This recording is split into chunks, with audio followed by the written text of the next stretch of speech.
Live from Globe Life Field, getting you ready for the Texas Rangers home opener, and who better to do that with than right now? We talk with Texas Rangers President of Baseball Operations. It is Chris Young. Good afternoon, sir. Hey, guys. Happy opening day. Indeed, indeed. Now, I appreciate you powering through with us as well. Well, I apologize for my voice in advance, but fighting a little upper respiratory here, but nonetheless, happy to be here and excited to be with you. All right, so absolutely. Now, the start of MacKenzie Gore, not only his performance against the Phillies, but now getting to start the home opener, that feels like a great start and a good bit of confidence shown in him. Well, I think, we have confidence in everybody in the rotation, but MacKenzie pitched great in Philadelphia, a huge trade acquisition this winter, someone we feel like can pitch at the front of the rotation and certainly in the middle of the rotation. But, anytime you get to start an opening day or a home opener, it is a special day, and I know he's up for it, and I'm excited for our fans to get to see him here opening day. What was it that when you were kind of looking to add to this team that you saw in him? Was there a number, or was there something about the personality that you were like, that's the guy that's going to be a Ranger? Well, it's anytime you have the chance to get kind of a frontline starting pitcher, and especially a young one who is still coming into his own, you have to be interested in that. And then when we did our background work and kind of learned about the person, the intangibles, the competitor, the desire to be great, he hit every checkbox that we want to, that we look for in terms of a good pitcher and a successful player. And he's lived up to it. Watching him this spring, watching him his first start in Philly, he's not afraid of the moment. He wants to be good. He wants the ball, and he's a great teammate. So we're really, really excited to have him. See, Kevin, right there, you were making the joke about wearing the Nacho hat and singing Nacho Man in front of Chris Young. I told him about that off air. What did I tell you, though? I was like, he would look at you and say, are you here to compete? Or the first question, and he's already talking about competitiveness. We like having fun, too, so nothing wrong with that. Yeah. Well, in the spirit of being honest and competitive, you know us media folks, we love to call people out. So I'm going to call out myself. Early returns on Brandon Nimmo make it look like he'll be far more impactful than I anticipated. Can you walk us through that decision? Because I have to admit, I was like, oh, yeah, I like Brandon Nimmo, but early start, whew. Yeah, Brandon's been phenomenal. And, again, similar to MacKenzie, just anytime we acquire a player, we want to know who the person is that we're getting and how that's going to fit into our environment. And everything we heard about Brandon was super positive, and just a guy who's so dedicated, wants to be great, hard worker, great teammate, just this positive energy that he exudes every day. It's infectious, and there's nothing wrong with having someone like that in our environment. But then you couple that with the performance, and he's been an all-star. He's been one of the best players in Mets history, and it just felt like this was a very good fit, especially as we had made the decision to move on from Adolis Garcia. We needed somebody who fit, one, the profile of hitter that we wanted in our lineup, and two, somebody that could play the outfield. And it just lined up that we were able to make that trade. I never doubted that one, Kevin. I think you can remember I was always on. I'm here to face the criticism. It's only fair. When I watched Nimmo play in the past, I always saw this hustle factor that I was like, that could go on my team anytime. As long as you're hustling, you can play in my team. Obviously, the skill's going to come along with it too. But I just saw that heart that I was like, I didn't expect that much of a talker though. I didn't realize that he was going to be that much of a talker. But he's definitely been awesome there. Jack Leiter feels like he's got this tiny little hammer and tiny little chisel, and one more little tap, he's just going to break through. And we kind of got to see it leading into at spring training. All his teammates were talking about him, and I was like, man, I keep hearing his teammates talk about him. How close is he to cracking that thing wide open? Well, I don't know necessarily like, is this just a breakthrough moment? I would say the second half of last year, he was one of the best pitchers in the American League, if not in baseball, and his performance was really, really on par with some of the best in the game. And so, this spring and into his first start, we saw him continue that. And I think at 25 years old, we'd be foolish to think that he is a finished product. I mean, I still think he's coming into his prime. Same thing with MacKenzie Gore. And there's going to be an evolution here, and the best is yet to come. So, I think Jack is in some ways scratching the surface of who he is and what he's going to be. But he's a pretty good pitcher right now, and we're just so excited about the progress he's made and what he means to our team. Now, one of the things about that, though, is I don't feel like you guys handled him with white gloves this whole time since you drafted him. I feel like y'all have given him really good things to go after. Has it been is that same process with everybody that you deal with? Absolutely. I mean, we have two mantras that govern my career were that it's a performance-based game and the game owes you nothing.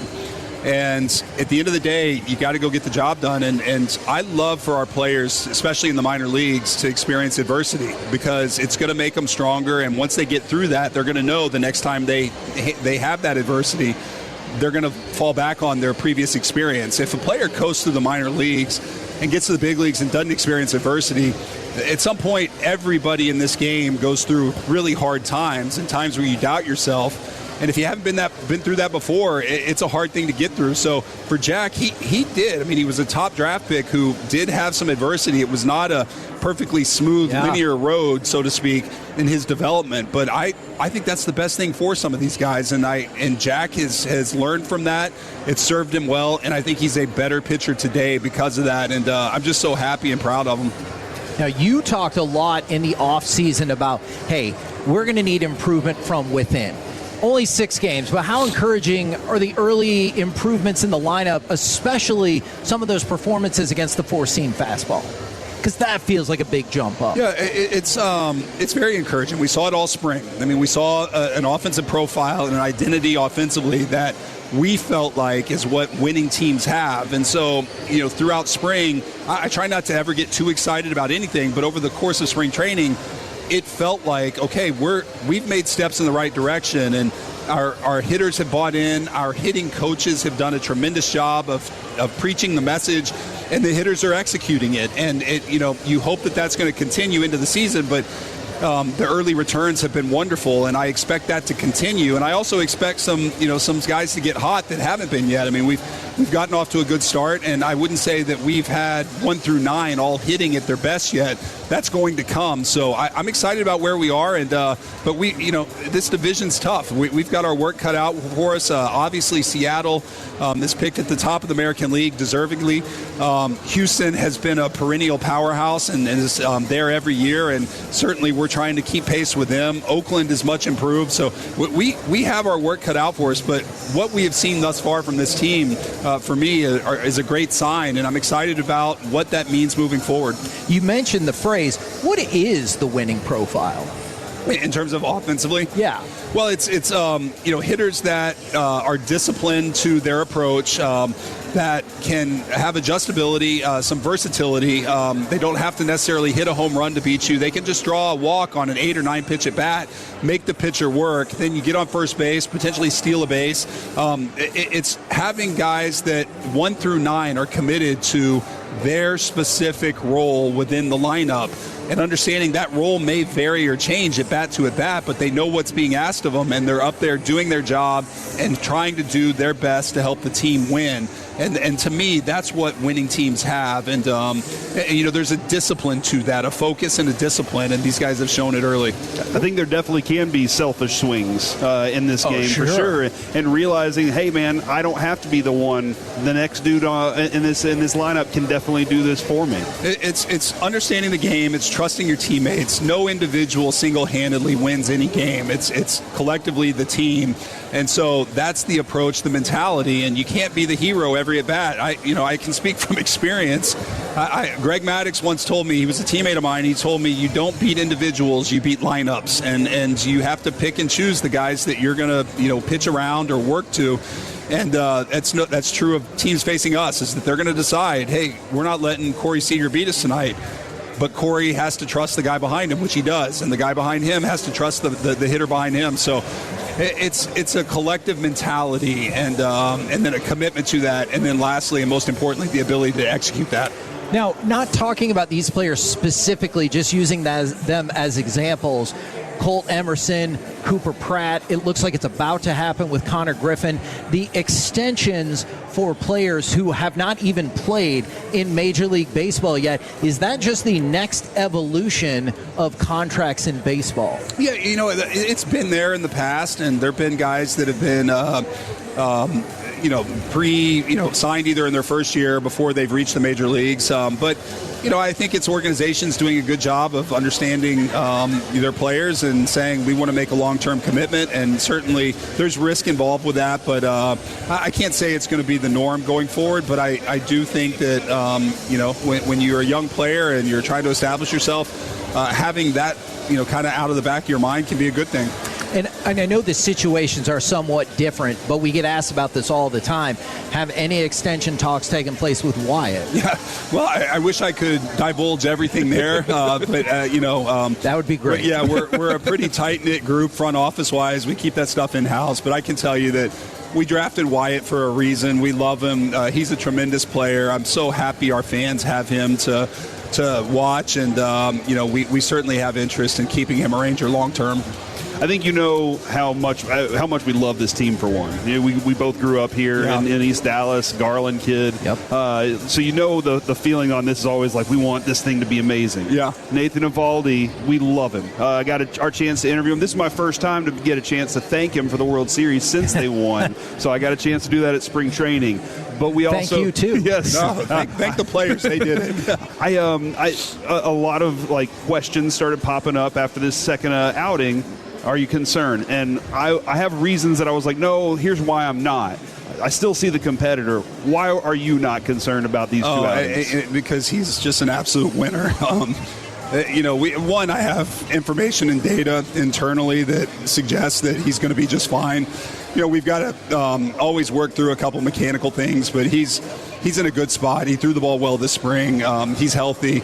There is no need to panic or worry about Evo. This guy's going to help us win a lot of games, and just an absolute winning player. Yeah, and Kevin, that's how that's the first thing that stands out for me immediately is I know the dude's mentality, and he's just that kind of guy. Now, Cody Bradford, he got the injury rehab start yesterday.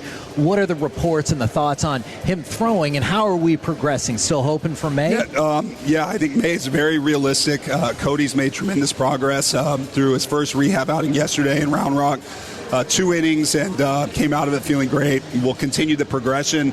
We're still about a month away, but he's passed all the tests, and he too, like Evo, is just a winning player, somebody that you can depend on, never going to beat himself, going to go out day in, day out, be prepared and compete.